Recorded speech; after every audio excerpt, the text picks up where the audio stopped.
Okay, welcome, Gaia Bernstein, to the Child Psych podcast. Thank you so much for joining us this morning. It's a pleasure.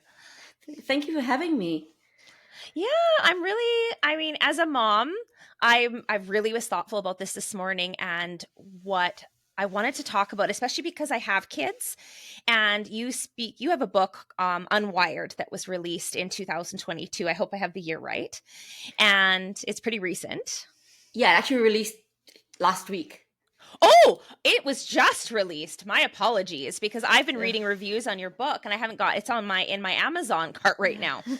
So, but I've been following you on social media and listening to podcasts with you on this, and we're going to talk today about kind of your book and why you got interested in this, and then like how we can help families navigate like technology and this influence that big tech companies have over our attention span and our kids.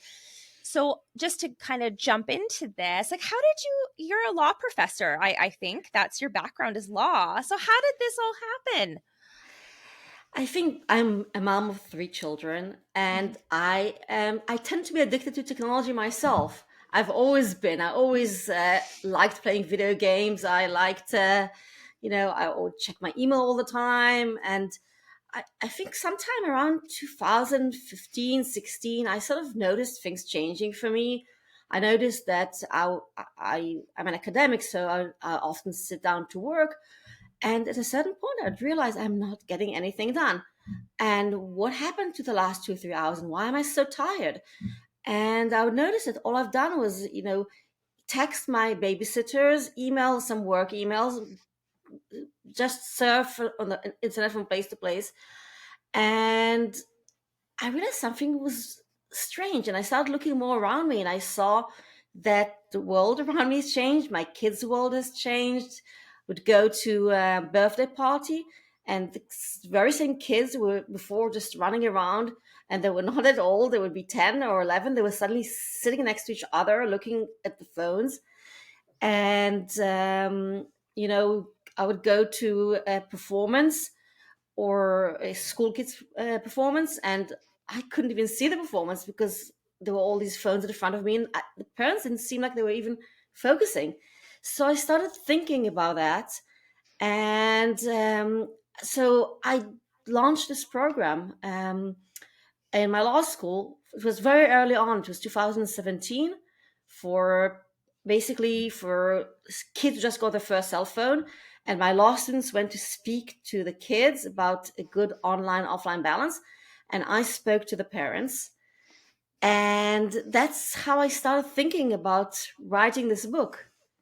Oh, it's such an important topic because, we came out of the pandemic and we were all forced to go on our devices so much, and our children were on their devices for school, and parents were trying to work and get their job done while they've got children running around the house. And I know for me, many times when I normally would never give my child a device, I would because I had to do my Right. job. And here we are. We're back to somewhat normal in Canada anyway. And that's the norm for our kids is these devices. And it was bad pre-pandemic, don't get me wrong, but I feel like it's even worse now. And it's just you're almost parents are at a loss being like, and I think what I really loved about your work that I've read is you highlight that it's parents don't have to feel so guilty about it because they're up against a pretty big machine here. And I would love for you to explain that to our viewers is what are they up against when it comes to these tech companies that you've really lifted the veil on?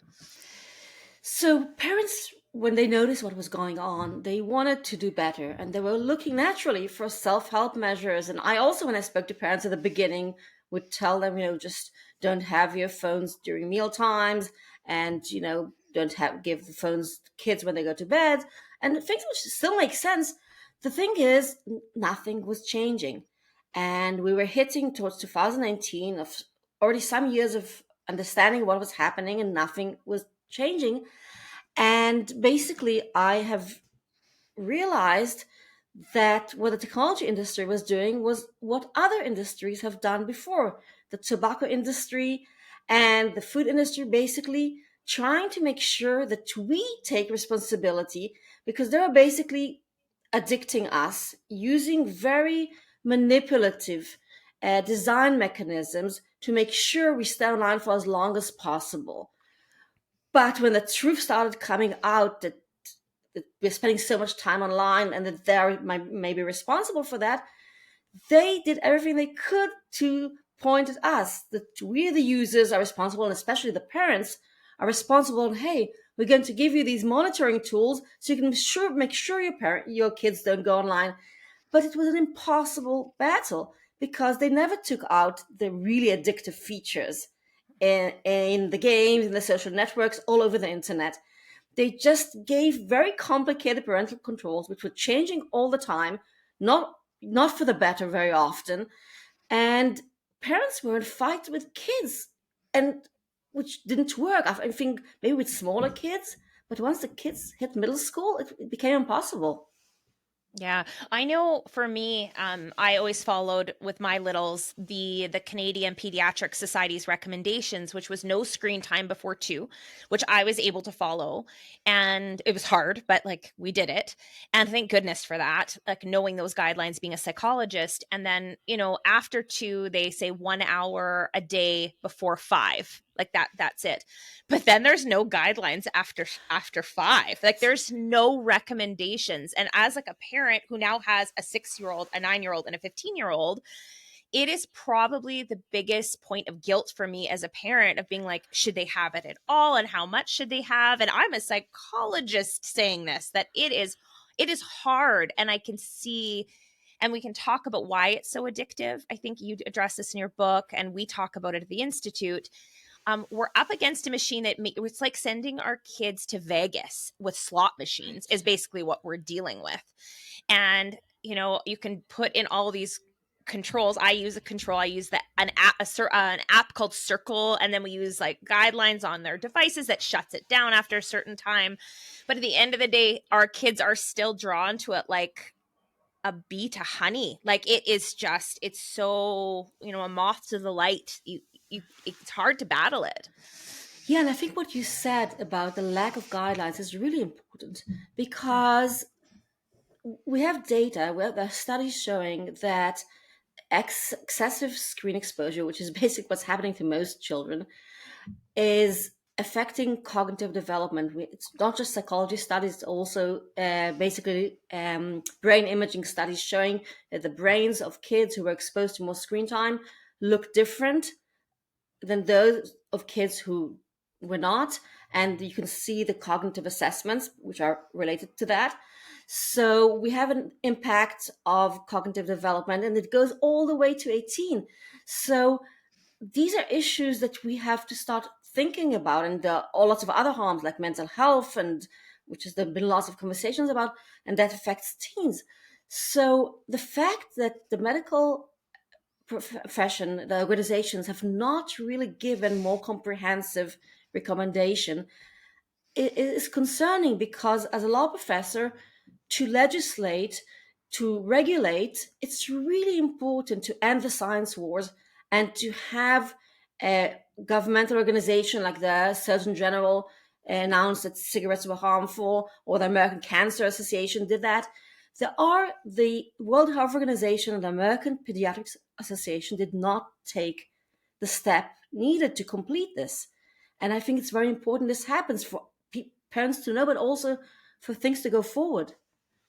Absolutely. And I think, for a long time, it was so normalized to use the tobacco company for people to smoke. And then they finally started putting warning labels. Like in Canada, we had like pictures of people's lungs being impacted by cigarette smoke so we could see and how it was carcinogenic. And my hope is if I look back, at this podcast in 10 years, I will see that tech companies have to put warning labels on when you purchase a cell phone that this is, and I've seen the brain imaging studies. I actually have them saved on my laptop, and my kids have seen them. And I show my kids, this is the radiation that you get when you're using a cell phone, when you're using an iPad. And they can see that especially young kids aren't their brains like that barrier is not sufficient in blocking out radiation that they get from devices. So when we think about, that's the biggest one I show my kids. But I look at some of the work of like Dr. Dimitri Christakis, who looks at like attention span and language acquisition and how much that impacts especially young kids. in terms of their use. And I think I wanted to go back to maybe with you, if you could explain this whole idea maybe of why this is like, why it's so addictive, even for us as parents, as adults, and the whole idea of like dopamine and intermittent reinforcement. I mentioned Vegas, so we can kind of use maybe the slot Sure. machine analogy for parents Yeah. so they get it. Sure. So basically, what the technology companies did was hire teams of psychologists in order to make sure we stay online for as long as possible, because that's what the business model is based on, our time and our data, so they can target advertising on us to us. So there are several principles which are embedded in many designs that we always see. One of them is what you mentioned, the intermittent rewards model. So when we get rewards on an irregular basis, basically, then we get more of the pleasure enhancing neurotransmitter dopamine. And so the idea is that if you get it, you don't know when you're going to get the reward, then you'll get more of the pleasure. So the way that companies have designed their um, features is that once in a while you will get a reward, like the slot machine. You go to a casino and you pull the lever, you pull the lever. Once in a while you get money. That's why you keep going, because once in a while you'll get a reward. So much stuff on the internet is based on that. So whether it is, thinking of kids, they have something called loot boxes, which is in all the games. It's these surprise boxes that you can go and you might get extra powers, or you might get extra points or an extra robe, and you don't know what you're going to get. So you keep opening and opening them. So once in a while, you get a reward, and you keep going, and you keep going. So that's one example. But even comments or likes, we never know Mm-hmm. whether we're kids on Instagram or adults on Facebook when we're going to get the comment or the like. So we keep going. And on our devices as well, we keep getting these notifications. I don't know when I'm going to get a text or an email from somebody that I'm interested in getting it from. So I keep checking. On Tinder, people swipe and swipe. Sometimes they get a match. Everything is based on just like, this is one principle that's been implemented in so many ways. And that's not the only principle. Yeah, I remember in university, when I was studying behavioral psychology, we had a lab with rats, and you could give these rats treats. And if you gave the rat consistently a treat when they pushed a lever, they would push the lever. But we would look at the intensity when they would push the lever, and sometimes they got a treat, and sometimes they didn't. And those rats would go to town on that lever over and over and over when they couldn't predict when they were getting the treat. And that's the idea. I knew that around gambling and why people get addicted to slot machines. And this is what I'm hearing is the same principle with social media, with like notifications and that red, like it lights up with red, or you get a lot of likes, and sometimes you don't get a lot of likes, and then you'll get all your friends online. Like it's not predictable, so people are very enticed by it. But when they get the reward, the dopamine hit is much higher if it was a predictable reward, that it was kind of the same each time. Is that what Right. you would? Yeah. Right, exactly. We're like the rats. Yes. We're like the rats. Okay, Yeah. lovely how we're being tested on that way. And it obviously is proving to be very effective because we look at how addictive. I read another study that said like technology is as addictive as cigarettes, as nicotine, and cocaine. As addictive. That's how these devices are. And so I think one thing I want parents to know listening to this, that you're not a bad parent. It's that these companies have made it so that it's that enticing for our kids and for us to be on our devices. Right. Yeah, I think that's a very important point, because I think parents are blaming themselves so much. They blame Yeah. themselves because they think they're not doing a good enough job monitoring their kids. They blame their kids. They think something is wrong with the kid are addicted. They're blaming their family relationships. They're blaming everybody but the tech companies. And that's despite the fact there's been so much information for a while there that tech companies are responsible for that, because it's so easy to forget. These designs are invisible. So I think it's really important to realize that we have to stop focusing so much on these internal home battles and try and think of what we can do in the public sphere collectively, not just as lawyers, even though there are lots of parents suing game makers and social networks for addicting kids. But you don't have to go to court to make a difference. There are lots of things that you could do as a parent or as a business owner to change the norms, to make sure that, first of all, norms do not develop further than they are right now, that people do not use their phone in new ways, that they're not using it. And I'll just give an example, which I saw this summer, and I was quite shocked. I was in a hotel, and my kids and I were near the pool. We were seeing this family with two girls. One was 9 years old, one was 11 years old, and the mom gave the girls these special plastic pads to put their phones inside so they can use their phones in the pool. Ooh. So, this is a norm waiting to happen.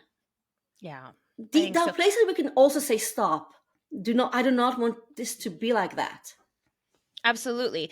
So what are some, I know I've listened to a podcast with you this morning, actually, and you mentioned where parents have a lot of sway in terms of policy are schools. Like that's Right. one way parents can kind of make a stink about this, essentially, is with schools. Now, of course, there's choosing schools that are low tech, obviously, having a preference and finding that out, how much screen time kids get in schools.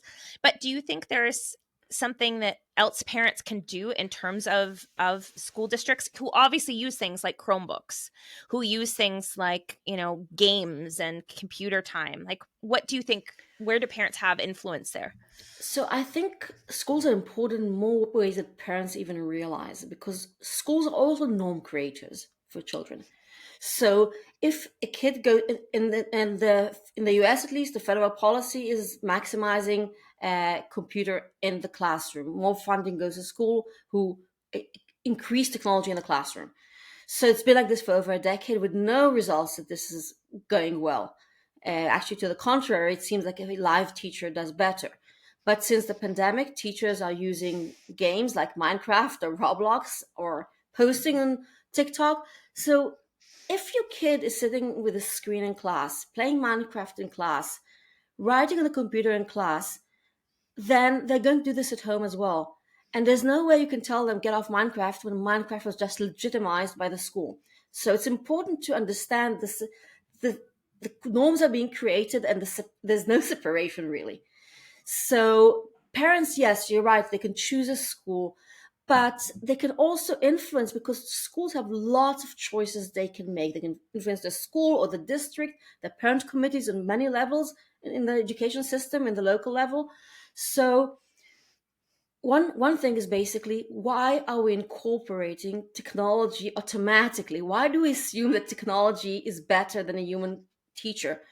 Every technology incorporated should be assessed. Is it better than a human teacher, or is it not? If it's not, then it should not be incorporated. Screen time should be adjusted to age. It's clear that kids in elementary school should have very little screen time. Kids in middle school should have more, kids in high school more, but even that should be limited, depending if whether the screen is helping in some way. We have to re-examine lots of things we sort of just put in there, like Wi-Fi, free Wi-Fi. How do you expect a high schooler to concentrate when they can basically sit there and they could go in a game while the teacher is speaking? I mean, I teach law students, and I never understood why I have to compete with Instagram, with them shopping on Amazon at the same time. Yeah. So, and So, then, yeah. oh yeah, go ahead, keep going. We can add No, I that think up. another important thing is cell phones in school. So that's something we're already seeing. France has banned cell phones in schools. In the US, we're seeing schools doing it on a individual school level, sometimes district level. Sometimes they ban cell phones just in classes. That's more common, but sometimes they ban it also in recess and lunch. Why? Because the kids talk to each other when the cell phones are not there. Otherwise, they're sitting there with their phones. So that's something that schools should assess. You should at least request that your school assess the policy and see whether they want to implement it or not. But automatically just allowing everything is a problem. Yeah, I agree. I know when I was screening schools for my youngest, that was one of the things I requested. I said, to me, one of the most important things to me is hands on learning is first. Second is I want him in the classroom with the lowest screen use. And I want parents to start requesting this, like to say to schools, if they can, being like, I don't want my child in a high use screen classroom. And if enough parents start making a noise about this, uh, schools will start adjusting because they don't like getting complaints from teachers. I was a teacher. I know this. I don't like parents making complaint to my administration. And I think it now parents need to know how much sway they have. Now, it never used to be that way. It was never like 30 years ago, but now when parents make a fuss, it is a very big deal with schools, and they will start listening if enough parents speak out, whether it's a PTA meeting, requesting a different classroom that is low tech, going to your district level and making a fuss about the use of Chromebooks, for example, in classrooms. Like, I do not understand the necessity for a first grader to be on a Chromebook when we know that they retain 30% less information if they use a Chromebook for reading. 30%. Right. Why use a That's Chromebook? right. What? The only Why? reason, if you're teaching something specific, if you're trying to teach them coding, okay, you use it for that half hour or so, but Mm, there's no reason for them to have it all day. mm. Exactly.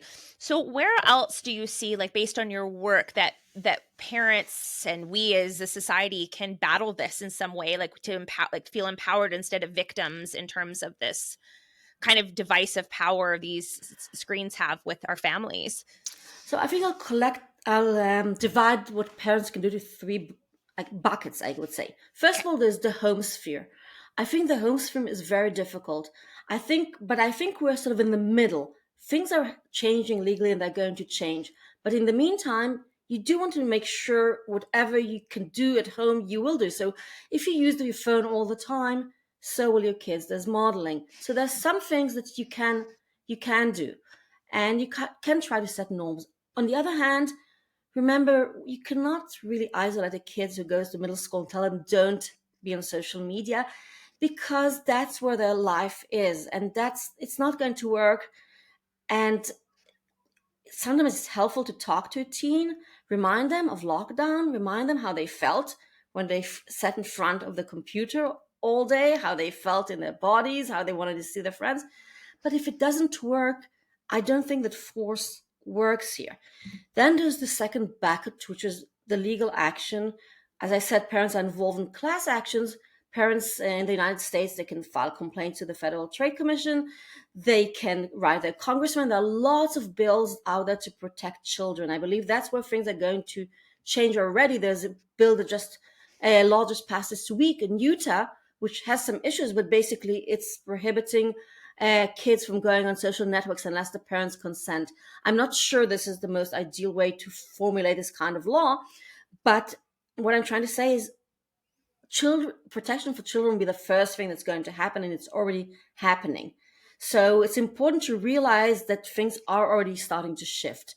And the third thing is, many of us are professionals. If you're a teacher, you have so much impact and how your students learn in your classroom. If you're a principal, a lot of impact. If you are, even if you're a business owner, even if you have a restaurant, there are things, think about how our restaurants and bars used to be filled with smoke. Now we don't have nobody smoking. Spaces change. You can change the norms in spaces even before the laws start changing. Because if you choose to give your customers a QR code, then everybody needs to take their phones out when the meal starts. The phones are on the table. Yeah. I often go to meals with my kids without, they don't take their phones. We go out for dinner and then we sit down, and then they have no menus and they have no phone. And we have one phone, mine, to share between all of us. Yeah, absolutely. And there's So, these, real subtle changes, like subtle things that we can do as parents and as consumers is what I'm hearing. And yeah, I like what you're saying about like the home sphere. I'll give some listeners some examples that, and I realize it's not everything. Like we're still dealing with addiction through something that is designed inherently to hook us. mhm. But, modeling such as, no screen, like my kids don't have screen time before school ever. That's just never okay. We never have it at meals. Everybody's devices are put away after dinner and they don't have access to them, like unless it's a weekend, and even then it's just movies before bed.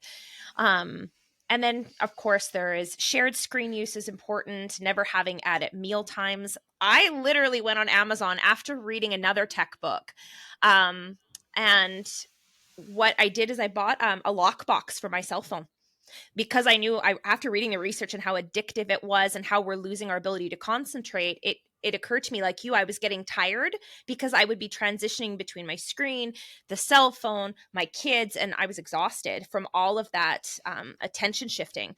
So I started locking my phone up, like literally in a box that you can buy them on Amazon. Yeah. I'm not going to promote any one kind, but it works. If you can I have to literally lock up my phone, and I'm really embarrassed almost to say that, but I can tell you it works and it's helpful.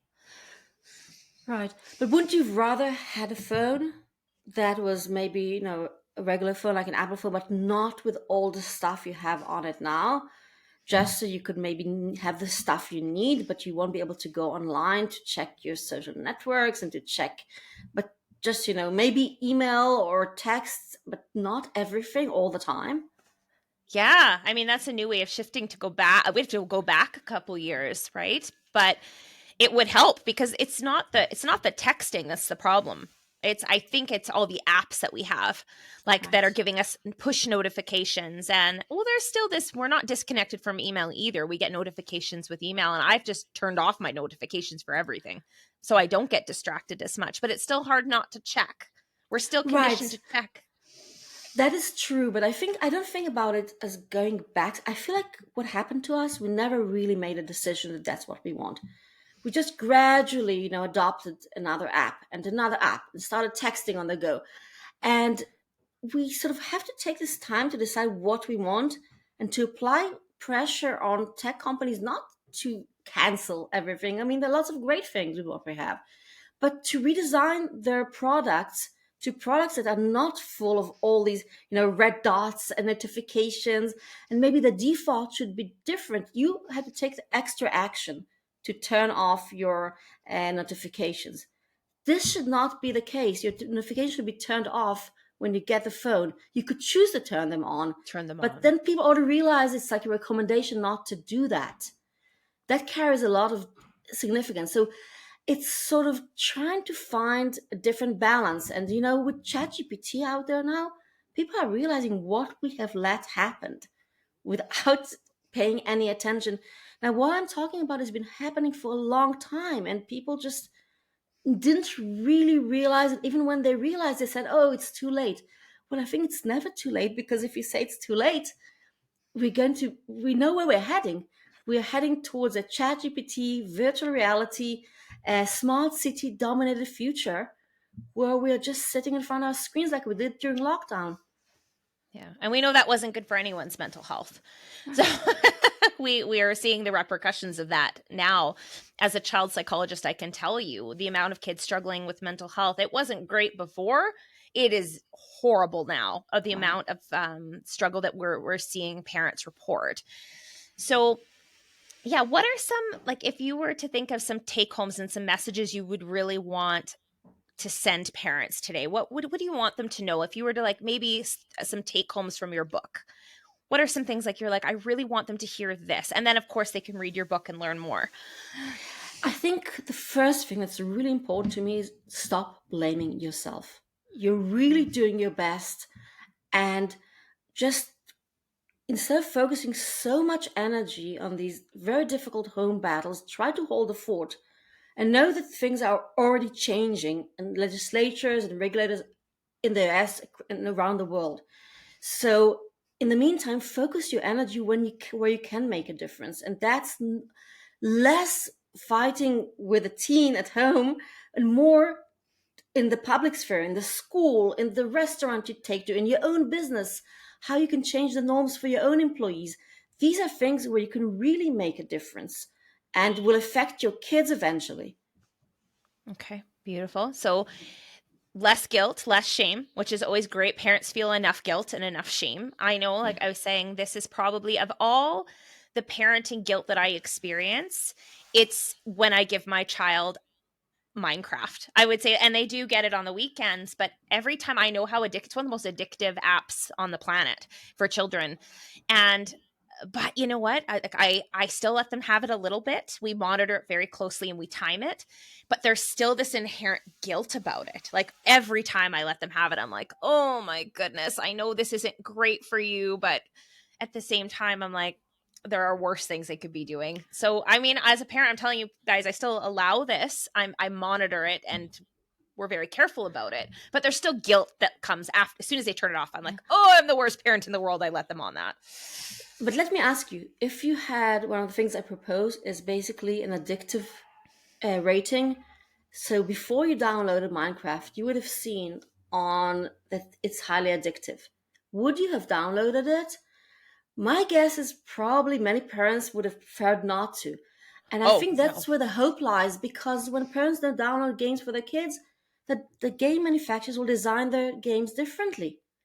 And that's where I think we're going to see progress through lots of small legal measures that together will exert so much pressure for us to get different products. absolutely. I think of even my kids where a big one that came out for me was awareness around YouTube. And there had been, child predators using YouTube to connect with teens. And so I'm very careful now. Like my kids aren't on YouTube. That's a big no-no for me, is YouTube. Mhm. And same with Roblox. That was another one where there had been some incidences and I was very aware and did my research. So I said, no, that is not allowed in our house. But I had done some research to know that incidences had happened where I was like, absolutely not. But you're right. When I looked at Minecraft, I didn't see anything. It looked like Lego to me. I was like, well, my kids love Lego. They're building, there's all these pieces. I didn't see there was any sexualized content or anything like that. But had there been a label that said this could lead to X, Y, and Z, no, there's no way I would have downloaded that. None. There's as a parent, because Right. parents want to do what's best for their kids. And I think if the information where tech companies need to be transparent about the impact right as soon as you go to click to download it, that would stop parents in their tracks from doing that. So that's a good point. Well, I really appreciate you taking the time to meet with us. Now, your book it's unwired and it just came out. That's my understanding. And you talk about why don't you talk a little bit about what the book encompasses so people know they can go to Amazon or wherever or their bookstore and get this book. Yeah, so the book basically looks at the problem, looks at how it was created, how we didn't notice we were getting into this, looks at all the research, the impact on children, all the newest research, summarizes it, then looks back at the past, at the wars against tobacco, against food, to protect privacy, and shows what strategies were taken. It's full of stories of what happened, showing actually that children is where things start to change. And then the last part of the book, I documented the movement that's already happening, what's happening on the ground. I talked to the lawyers who are filing the lawsuits. And so basically, what's happening and what could happen. Again, intertwining it with the stories of what I have seen of other people for running the program I've ran. So it's sort of a book that was written for everybody, not for lawyers, sort of interlacing the legal and the human and trying to get people to understand that there's another way out. Oh, beautiful. I look forward to reading that. Like I said, it's in my Amazon shopping cart this morning, but I was reading your work earlier, so I was very impressed. So I hope everyone goes and buys your book. Thank you so much for your time today. It was lovely to chat and connect with you. Thank you so much for having me. Okay.